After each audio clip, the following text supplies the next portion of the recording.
눈이 많이 오든 길이 미끄럽든 비가 오든 전부 다 빠짐없이 교회에 오셔서 본인의 자리를 이렇게 채워주시는 그 모습을 보면 제가 하나님 앞에 참 감사를 드립니다. 오늘 우리가 읽었던 본문 말씀 비유 강의 설교 13번째입니다. 누가복음 11장 23절에서 28절까지 말씀, 빈집의 비유에 대해서 같이 말씀을 나누려고 합니다. 수년 전에 전 세계 교인들의 영적 상태가 어떠한가라는 것을 조사해서 보고한 내용이 있습니다. 그 보고서에 따르면 이렇게 말합니다. 오늘날 기독교 교인들의 95%는 수동적이고 소극적인 교인들이고 그들의 영적인 상태와 교회 생활의 모습은 일종의 벤치와무다 이렇게 이야기를 했습니다. 벤치와무라는 말은 의자에 앉은 자리를 따뜻하게 하는 정도의 사람이다 이 말입니다. 예배당에 나와서 1시간 동안 의자를 따뜻하게 데워놓고 사라지는 것, 그것 외에는 별 의미를 가지지 못하는 성도들이 95%다 라는 보고서가 나왔습니다. 우리 교회는 안 그런 것 같아서 제가 참 감사합니다. 그래서 이 보고서는 단지 5%의 그리스도인만 적극적이고 능동적으로 신앙생활하고 있다 이렇게 기록합니다. 아마도 이 통계는 우리나라도 똑같이 적용될 것이다 생각이 듭니다. 95%의 명복상의 그리스도인들, 이들은 의식적으로 하나님을 부인하지는 않습니다. 그들도 하나님을 인정합니다. 대부분 그들은 일주일에 한 번 습관적으로 교회를 나와서 얼굴은 내밀지만 그 이상으로 신앙이 그들의 삶 속에 들어가서 그들을 끌고 가지 못하는, 그리고 어떠한 영향력도 거부하거나 외면하면서 생활하는 사람들입니다. 그 사람들에게 물어보면 이것이 중농의 덕이다 이렇게 이야기들을 합니다. 그러나 여러분, 신앙에 관한 이런 자세의 모습은 하나님께서 엄청 싫어하십니다. 이런 모습으로 아무리 오래 신앙생활을 한들 절대로 그 사람은 성숙해질 수가 없습니다. 자, 오늘 나오는 이 빈집의 허상을 한번 살펴보기를 바랍니다. 오늘 본문에 나오는 빈집이 나오죠. 이 빈집의 허상이 무엇인가? 여러분, 성경적 신앙은 철저하게 선택을 요구합니다. 왜냐하면 성경적 신앙은 철저한 헌신을 통해서만 빛을 발할 수 있기 때문에 그렇습니다. 본문은 이러한 사실을 예리하게 지적하고 있습니다. 자, 23절 말씀 여러분 천천히 한번 읽으십시다. 23절 시작. 나와 함께하지 아니하는 자는 나를 반대하는 자요, 나와 함께 모으지 아니하는 자는 해치는 자니라.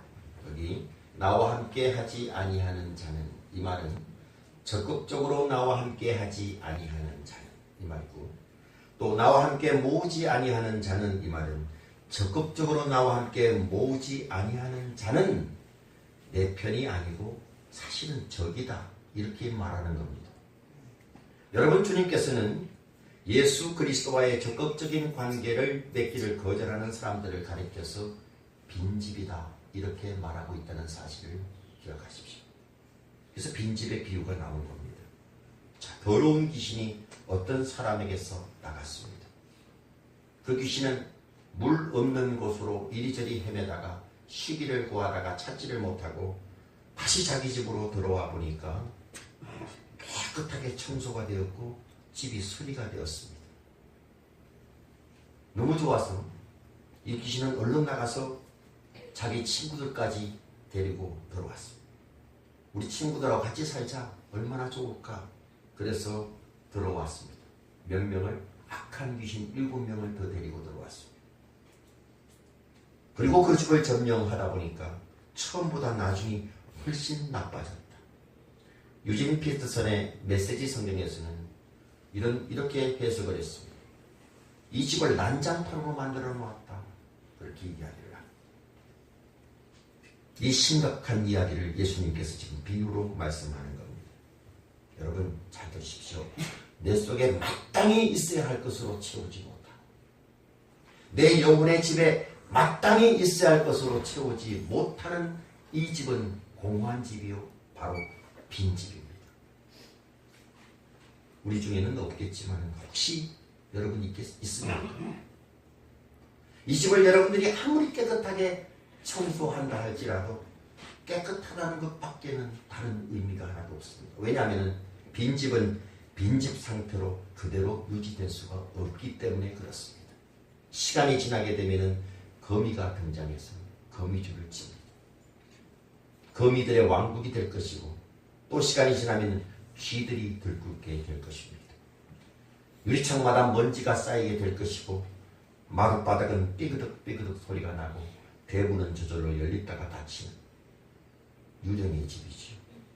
이 귀신들의 집을 한번 상상해 보시기를 바랍니다.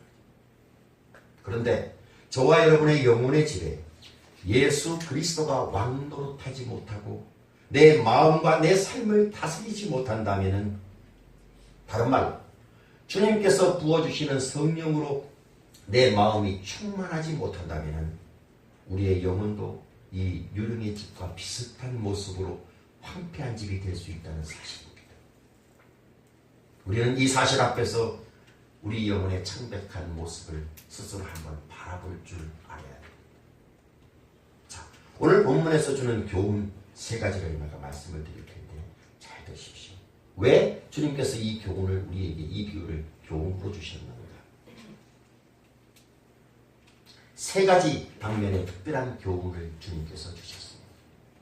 자, 첫째는 회개하려고 하지만은 예수 그리스도에 대한 참 믿음이 없는 마음은 빈집입니다. 내가 회개하려고 하는데 예수에 대한 참 믿음이 없는 상태, 그것은 여러분 빈집입니다. 진정한 신앙생활은 언제나 믿음과 회개와 믿음에서부터 출발합니다. 성경이 말씀하지요. 참된 신앙의 길로 우리를 초청할 때 성경에서는 꼭 하시는 말씀이 있습니다. 너희는 회개하고 복음을 믿어라. 두 가지가 나오죠. 회개가 뭡니까? 우리의 잘못을 뉘우치고 죄로부터 돌이키는 사건, 이것이 회개입니다. 믿음은 뭡니까? 죄에서 돌이킨 다음에 내가 이제 새롭게 믿어야 돼. 내 영혼을 던지고 내 삶을 던져서 신뢰해야 될 한 분을 발견하고 그분과 더불어서 인격적인 관계를 통해서 추구해야 될 새로운 삶의 모습. 여러분, 이 관계는 나와 그리스도와의 관계를 이야기합니다. 회개는 더러운 집을 청소하는 거지만 청소해놓고 빈집 상태로 그대로 놔두면 이것은 안 된다는 것입니다. 반드시 채워야 됩니다. 그 사람의 영적 상태는 채우지 못하다면 아직 빈집에 머물러 있는 것입니다. 혹시 말입니다. 여러분, 혹시 우리 중에 그럴 리 없겠지만 이런 사람이 있는가 한번 보십시오. 스스로에게 한번 물어보십시오. 어떤 사람과 굉장히 유사합니다. 어떤 사람은 주일 아침에 교회 잘 나옵니다. 자, 그날따라서 유병구 목사의 메시지가 내 마음의 감동을 불러일으켰습니다. 예를 들어서 그렇다고 봅니다. 예를 들어서 제 메시지가 하나님 말씀이 감동을 줬습니다. 그래서 나는 옛날 죄에 대해서 깨닫기 시작을 합니다. 내 잘못을 뉘우치는 마음이 내 속에서 생기기 시작합니다. 그리고 내가 이렇게 살지는 말아야지. 내가 그래도 하나님의 자녀인데 이 죄에서 떠나야 해. 라는 성령의 감동이 내 마음을 붙잡기 시작합니다. 그래서 그 죄에 대해서 아파하면서 회개하기 시작을 합니다. 어떤 사람은 눈물까지 흘립니다. 그리고 새롭게 결심을 합니다. 오늘부터 이제 바뀌어야지 라고 결심합니다. 근데 결심은 거기서 끝났습니다. 눈물도 흘렸습니다. 아파했습니다. 뉘우쳤습니다. 내가 이렇게 살지 말아야지라는 결단도 내렸습니다. 그런데 거기서 끝이 났습니다. 예배가 끝났습니다. 그리고 그만입니다. 다시 말하면 내가 잘못을 뉘우쳤던 그 뉘우침이 예수님을 내가 신뢰하고 그분과의 관계를 통해서 그분을 따라가는 삶과 연결되지 못할 때 여러분 그것은 회개만 했지 아직은 빈집이에요. 그리고 사흘이 못 돼서 다시 무력하게 옛날 모습으로 돌아갑니다. 우리 많이 실패를 받지 않습니까? 그죠? 이것은 마치 베드로가 묘사한 대로 그대로입니다. 개가 돼지가 토했던 것을 다시 먹습니다. 돼지가 깨끗하게 씻고 나서 다시 더러운 구덩이로 돌아가는 것과 동일합니다. 본문은 그것을 지적하고 있는 것입니다. 단순한 뉘우침과 단순한 죄에 대해서 아파하는 마음은 있지만 그리스도를 따르지 못합니다. 자, 계속해서 29절 말씀을 한번 보십시다. 29절 읽으시고 31절 계속 읽으시기를 바랍니다. 29절부터 시작. 우리가 모였을 때에 예수께서 말씀하시되 이 세대는 악한 세대라. 표적을 구하되 요나의 표적밖에는 볼 표적이 없나니. 11절. 심판 때에 양방 여왕이 일어나 이 세대의 사람을 정죄하리니 이는 그가 솔로몬의 지혜로운 말을 들으려고 땅 끝에서 왔음이거니와 솔로몬보다 더 큰 이가 여기 있으며. 요나의 표적보다 더 위대한 표적이 예수 그리스도입니다. 솔로몬보다 더 크신 이가 예수님이지만 이들은 예수 그리스도를 나의 주, 나의 왕으로 모시고 살아가는 그 삶을 살지를 못합니다. 그들의 마음의 상태, 예수님 보시기에는 유령의 집과 같다 이렇게 말씀하고 있다는 것입니다. 여러분, 더러운 귀신이 이 사람에게서 나갔다가 안식처를 얻지 못하고 돌아다니다가 다시 돌아왔을 때 청소된 이 집을 보고 뭐라고 말하는가를 한번 보십시다. 귀신이 하는 말입니다. 24절 읽으십시오. 시작.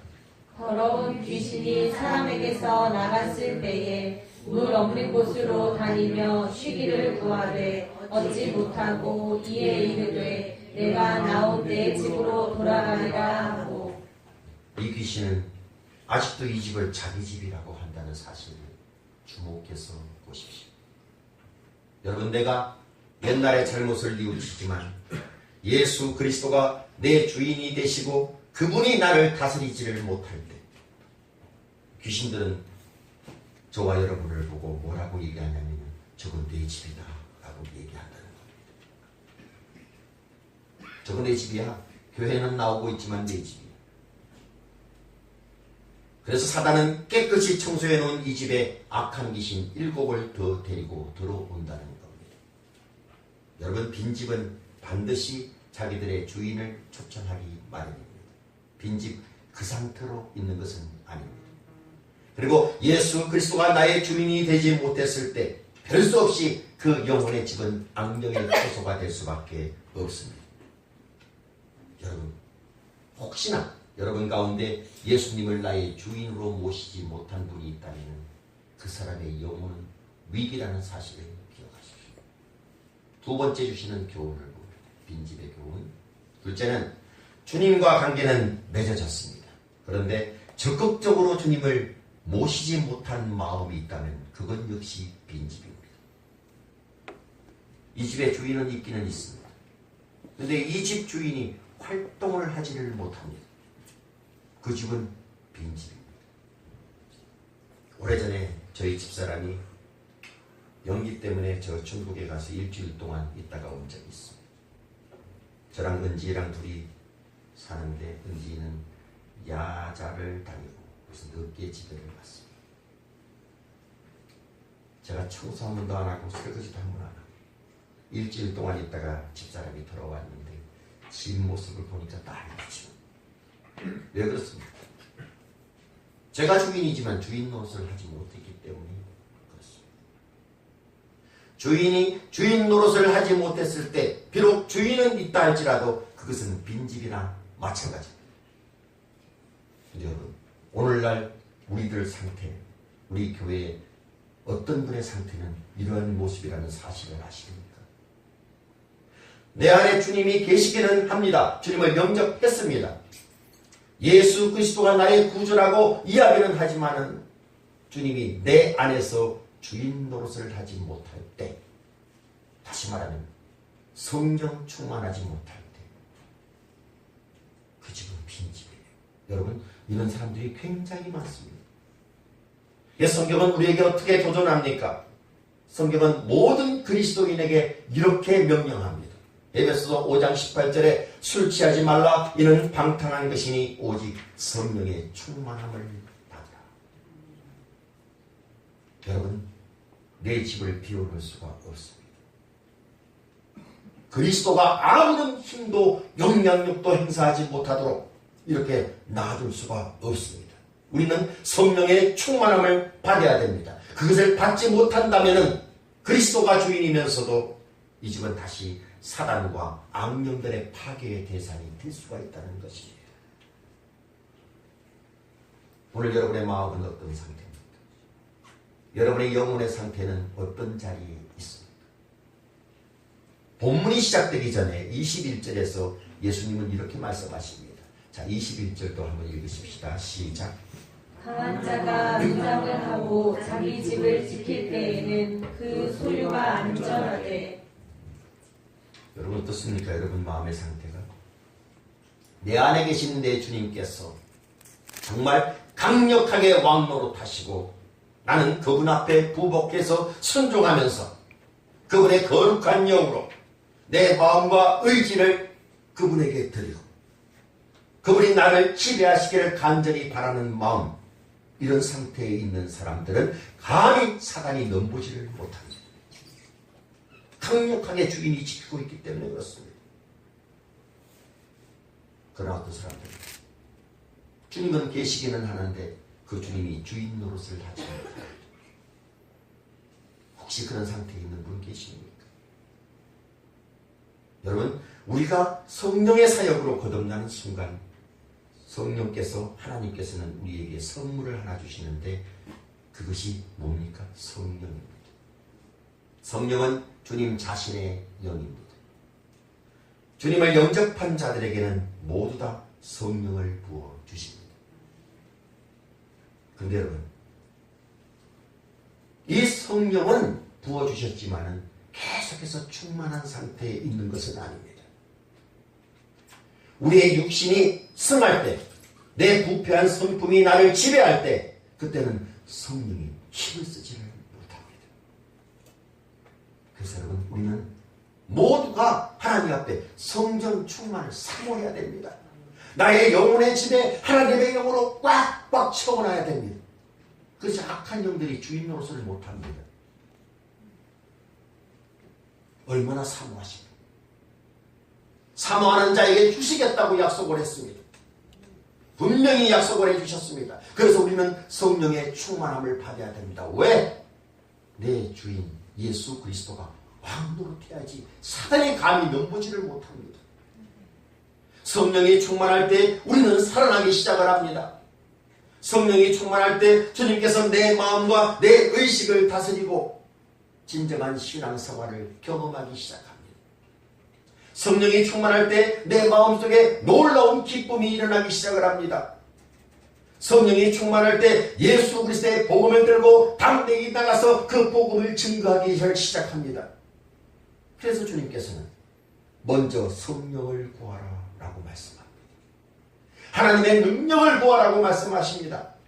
이 능력이 없이는 이 악한 세대에서 승리할 수 없다라고 이야기를 합니다. 여러분, 제가 매일매일 경험하는 것입니다. 신앙생활 하다 보면 목사의 신분에서도 이런 부분, 잘못된 부분들 고쳐야 되는데, 좀 없애야 되는데 하는 아쉬움이 날마다 생깁니다. 여러분, 중요한 것은 그런 소리를 내가 하지 말아야지, 안 하려고만 하지 마시기를 바랍니다. 대신 성령 충만을 사모하면 됩니다. 없어집니다. 자동적으로. 자, 여기 컵이 있죠. 제가 물을 반 정도 먹었습니다. 이 안에 반은 물이 있고 반은 공기가 있죠.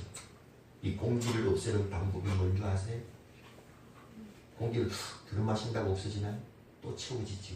그래서 물을 쭉 부으면 공기는 자동적으로 없어지죠. 마찬가지입니다. 성령이 내 마음속에 충만하게 거하신다면 주님께서 원하지 않는 것, 주님께서 기뻐하지 않는 모든 것들 나도 모르게 내 속에서 사라집니다. 그러면 성령으로 다스림을 받는 놀라운 사건이 일어납니다.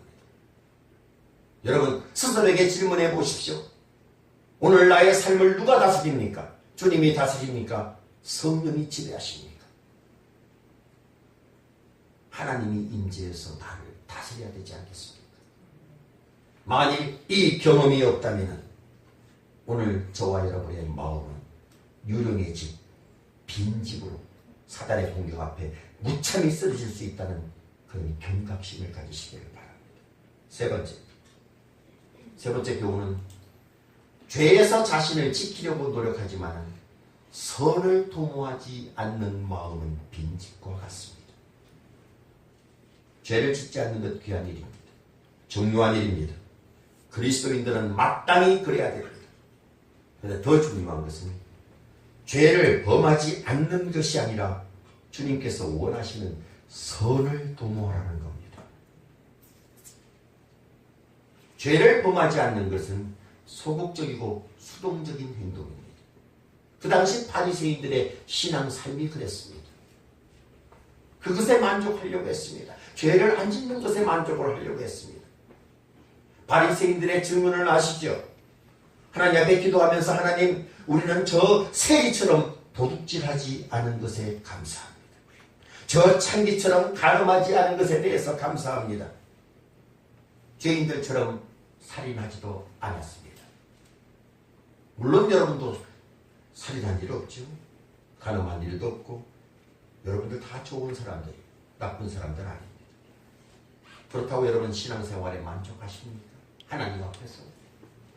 그것이 전부입니까? 무엇을 안 하려고 하지 마시기를 바랍니다. 무엇을 하려고 해야 됩니다. 제가 옛날에 본 영화 하나가 생각납니다. 제목은 잘 모릅니다. 오래됐어. 내용은 이겁니다. 조국 불란서에서 독립운동을 했던 청년 몇 명이 있습니다. 자기들끼리 열심히 독립운동을 해서 싸웠는데 그 청년들이 동료 병사 하나를 총살하려고 합니다. 총살형에 처해졌습니다. 세워놓고 병사들이 총을 쏘려고 하는데 이 청년은 항거하기 시작합니다.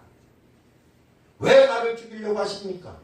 내가 무엇을 잘못했습니까? 나는 나라를 배신한 적도 없고 내 동료를 죽인 적도 없고 우리나라의 기밀을 판 적도 없습니다. 그런데 왜 나를 죽이려고 하십니까? 저는 아무것도 하지 않았습니다. 라고 소리를 쳤어요. 그때 총을 겨루던 병사 하나가 이렇게 말합니다. 야, 이 친구야. 자네는 아무것도 하지 않은 것, 바로 그것이 죄이지. 여러분, 우리가 하나님의 심판대 앞에 섰을 때 하나님 앞에 똑같이 이렇게 말할 수 있다는 사실을 아십니다. 하나님, 저는 도둑질한 일도 없습니다. 저는 간음한 일도 없습니다. 사람을 죽인 일도 없습니다. 그리고 일주일에 한 번씩 교회 똑똑 나갔습니다. 저는 주님을 반대하지도 않았고 주님의 선교 사역을 비판한 적도 없습니다. 주님 이만하면 되지 않습니까?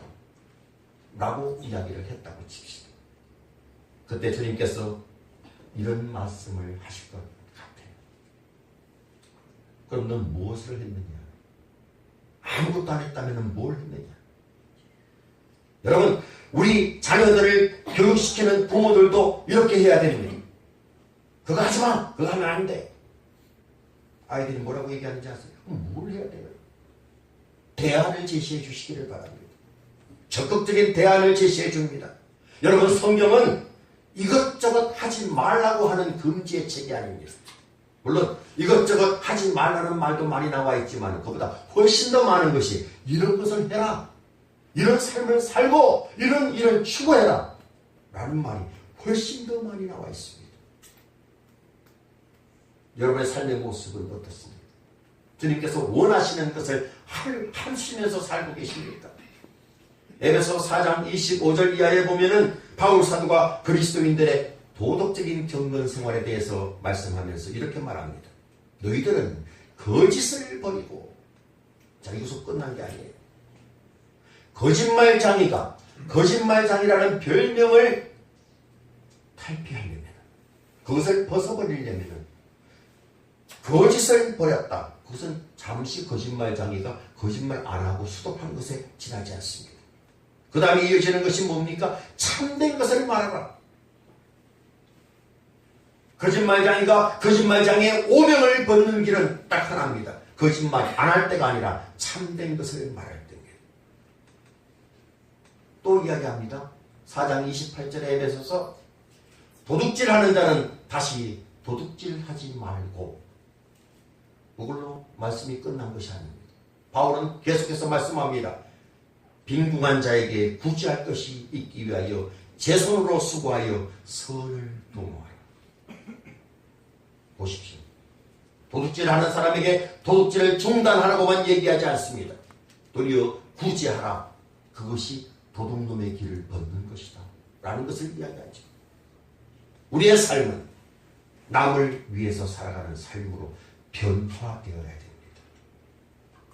이 깊은 변화가 없이는 진정한 변화의 삶, 성숙한 삶으로 들어갈 수가 없습니다. 우리 앞에 안수 집사님, 김창식 집사님이 오고 계시는데요. 2주 전에 저기서 설거지 하시는 모습을 보고 전부 다 감동받았죠. 저만 그랬나요? 저 감동을 엄청 받았어요. 집사님이 그 설거지하는 모습이 본이 되고 참 좋다, 멋있다, 그렇게 생각했어요. 그 집사님 청소 참 잘한다고 제가 소문난 사람. 집이 얼마나 깨끗한지 말도 못하죠. 또 요즘에는 무료 배급소에 가서 배식도 하신대요. 그 동네에 나가. 지금도 하세요, 집사님? 주중에 나가서 점심시간에 노숙자들 이런 분들에게 배식을 다 해주고, 봉사활동이잖아요. 이런 일 하시고 계십니다. 저 마음에 많이 도전을 받았습니다. 안수 집사답다, 이런 생각했어요. 교회 일도 좀 열심히 하겠어요. 네, 감사합니다. 며칠 전에 유현기 집사, 김단비 집사가 아침 일찍 어디 가길래 제가 물어봤습니다. 어디 가냐? 말을 안 하려다가 나중에 얘기를 하는데, 또 이 말 했다고 또 저 뭐라고 그럴 것 같은데 할 수 없습니다. 봉사단체에 신청해서 봉사활동 간다고. 저 안산에 장애인 복지시설에 두 사람이 가서 하루 종일 봉사를 하고 왔다고 합니다.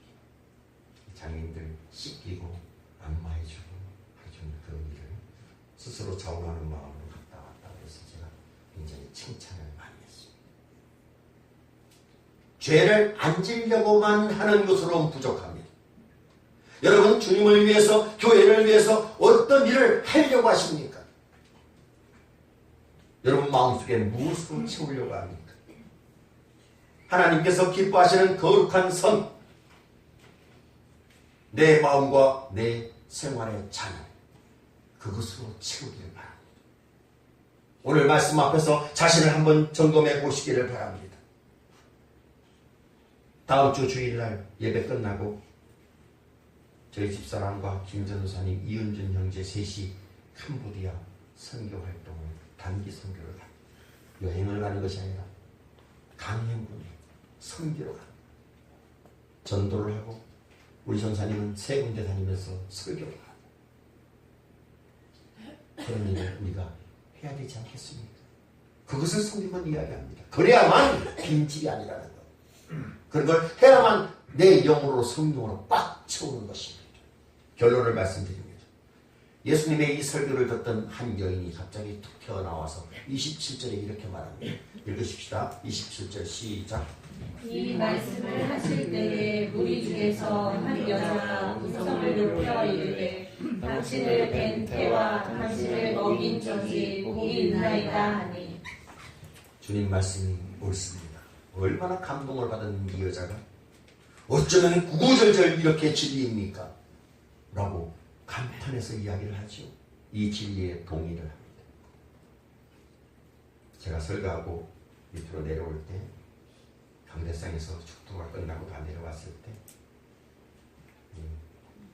김용선 집사님이 제 손을 꼭 잡고 눈물을 글썽이면서 목사님 설교에 은혜 받았습니다. 감동 받았습니다. 뭐 이런 모습을 보인다면은 설교자의 제 기분이 어떻겠어요? 엄청 좋겠죠. 솔직히 시인합니다. 좋습니다. 한 번도 안 그럽니다. 근데 그 다음 순간이 중요합니다. 거기서 끝난다면은 그 말에 무슨 의미가 있겠어요? 예수님의 말씀이 얼마나 구구절절 진리입니까? 이 놀라운 교훈을 베푼 예수님과 예수님을 낳은 그 태가 복이 있습니다. 그 여인이 얼마나 복된 사람입니까? 라고 칭찬하는 여인 앞에 주님이 어떻게 반응합니까? 조금도 감동을 받지 않습니다. 28절 시작. 예수께서 이르시되 오히려 하나님의 말씀을 듣고 지키는 자가 복이 있느니라 하시니라. 여러분 중요한 것은 이 말씀에 대한 단순한 아멘이 아닙니다. 어떻게 하시겠습니까? 오늘 이후로 이 순간 이후로 여러분 어떻게 삶을 살겠습니까? 내 마음의 짐을 빈집으로 그냥 놔두겠습니까? 아니면 주님 앞에 나와서 거룩한 영으로 내 영혼을 채움받고 주님께 복종하고 주님 기뻐하시는 일을 하기 위해서 적극적으로 내 몸을 드리고 내 물질을 드리고 내 시간을 드리고 내 삶을 투자하고 거룩한 신앙 생활 속에 여러분 자신을 들이시겠습니다. 아니면 그저 나쁜 일 하지 않고 일주일에 한 번 교회 나오고 그것으로 만족하시겠습니다. 기억하십시오. 만일 여러분의 삶의 자리가 여러분의 영혼의 자리가 빈집에 불과하다면 사단은 호시탐탐 여러분을 노리고 있다는 사실을 기억하십시오. 여러분 삶은 어떻습니까? 여러분 오늘의 마음의 상태는 어떻습니까? 영혼의 상태 어떻습니까? 이 말씀 앞에 자신을 한번 점검해 보시기를 바랍니다. 기도하십시오.